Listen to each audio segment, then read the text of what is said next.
AP ప్రభుత్వం ఇవాళ మరో పథకానికి శ్రీకారం చుట్టబోతోంది. రైతులకు ధీమా కల్పించేందుకు వైఎస్ఆర్ ఉచిత పంటల బీమాను ప్రారంభించనుంది. సీఎం జగన్ తన క్యాంపు కార్యాలయంలో ఈ కార్యక్రమాన్ని ప్రారంభించనున్నారు.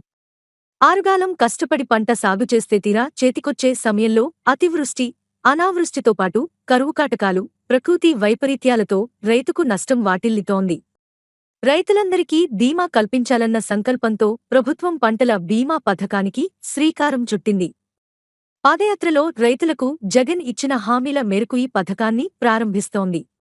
2019లో పంట నష్టపోయిన 9.5 లక్షల మంది రైతులకు బీమా పరిహారాన్ని అందించనుంది. ఇందుకోసం 1252 కోట్లను ప్రభుత్వం కేటాయించింది.